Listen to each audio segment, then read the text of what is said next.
Here's something we just heard from a parent. I feel like I've never done more for my child, but we're still stuck in the same place. That is a common sentiment that we'll hear from parents. And honestly, it's so frustrating.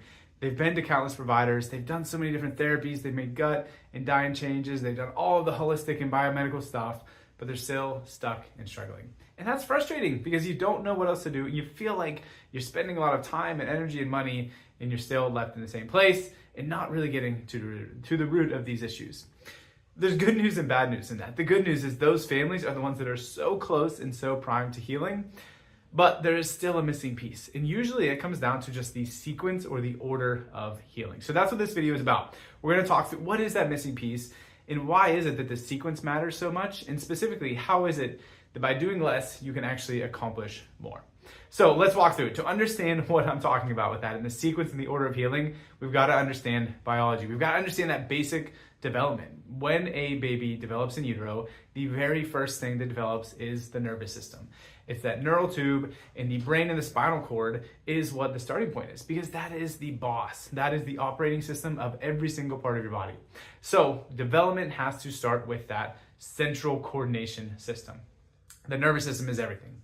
That is the missing piece in healing, because when we go to start to heal and to get through and to adapt to some of the different struggles or challenges the kids are dealing with, usually the nervous system is not the first thing we turn to. Usually it's gut and detoxing. Usually it's changing the diet and the environment, or it's doing different therapies or OT or speech and different modalities to try to come from an outside-in perspective of addressing those challenges and helping that child heal. But the reality is it's their internal state, it's their internal operating system that is still stuck. And until that piece is addressed and until that piece is unlocked, you're never really going to get to the bottom of what your child is dealing with. So we've got to start with that neurology. What does it look like when you've got a dysregulated system? What does it look like when you are stuck and struggling in that area? Since the nervous system is so broad in what it controls, it can honestly look like pretty much anything, right? That can show up early on as fussy babies that aren't sleeping and they're colicky, they're struggling to digest and eat well, maybe they're not pooping.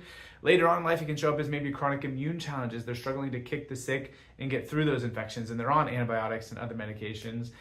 As that kid develops, that might show up as more of a neurological disturbance like motor and speech issues. It could be sensory processing challenges, anxiety, focus and regulation things once we get to school. That neurological system that's dysregulated can present as so many different things because that is how our internal operating system works. It touches all of that. So when we think of that, the next question you're probably wondering is like, well, what triggers that? How do we get to a state where we end up in that dysregulated and neurologically stuck place? Usually we see that sequence happening in 3 key steps, and this is the most common. Every kid doesn't show up this way, but we see 3 early steps so frequently involved. One, that is prenatal stress or some sort of pregnancy, high stress, high tension, high fear state that sets the neurology for mom and then baby into that survival fight or flight state. And that also sets the stage for a way more higher chance and higher likelihood of a birth process that doesn't go as well as it should, which is step number 2. Birth trauma, birth intervention, anything besides mom and baby calling the shots is usually the second step in that process. And that birth trauma and birth intervention damages some of the really key, typically upper neck, upper cervical, sensitive brainstem, vagus nerve areas. Those are the main regulation centers of everything else neurologically. So when those are off, it really messes the whole system up and throws everything out of whack. So step 1 is that pregnancy stress leads to birth trauma. And then that third piece of it is frequently early exposure to some sort of toxic system. So that could be a toxic exposure in the environment. Sometimes that's early use of medications. Maybe they end up on some sort of antibiotic or other medication early on in life. When it hits the system that young, that early, it matters so much more and it affects that whole trajectory of development. So we have this early trauma, early insult to the nervous system, which is at the center hub and runs everything else, which is what sets us up for all of these other downstream things. So how do we accomplish more by doing less? You've got to flip the order of healing, right? Instead of starting with those other areas of gut and nutrition and detox and other modalities externally, outside in as we call it within chiropractic, let's start with the boss. Let's start with that operating system of the nervous system, right? I think of it as this fuse box poster here, right? Neurology is on the left side here, the brain, the spinal cord. Symptoms are on the right. Instead of focusing on this column, instead of focusing on that downstream secondary piece of it, we've got to backtrack to the why. That cause word here, you probably can't read on the video. That cause word is my favorite piece of this, because when we address that, when we address the neurology, all of this is downstream. All of that is secondary. So that's the piece of it that I want you to remember is, yes, those symptoms matter, but we've got to address the why and the foundational aspect of healing. Behind the scenes, got to get that autonomic nervous system on track so that everything else you're doing is way more effective.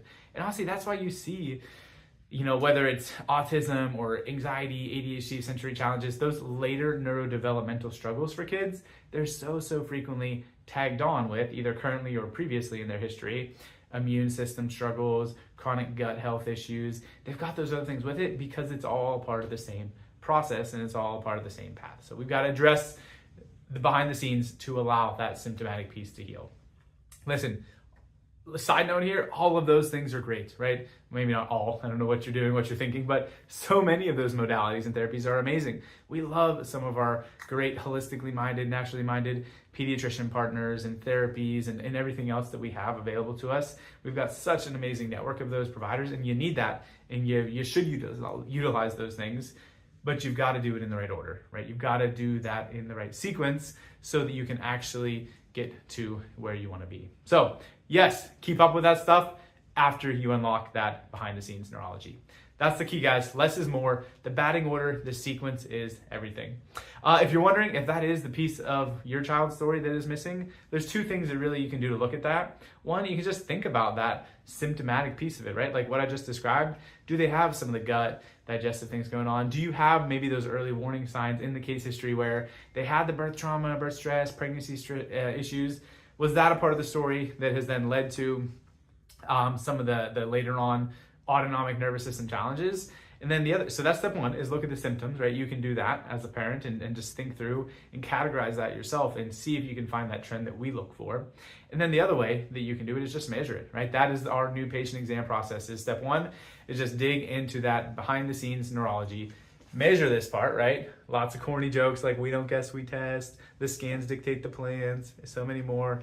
We actually utilize that and live by it and quantify and track and measure the nervous system so that we can make sure that that operating system is healing and doing well before we focus on those secondary modalities and therapies afterwards. So less is more. Start with neurology. I hope that helps, guys. Let us know if you got any questions, if you got anything else that comes to mind or anything else you want to dig into with this.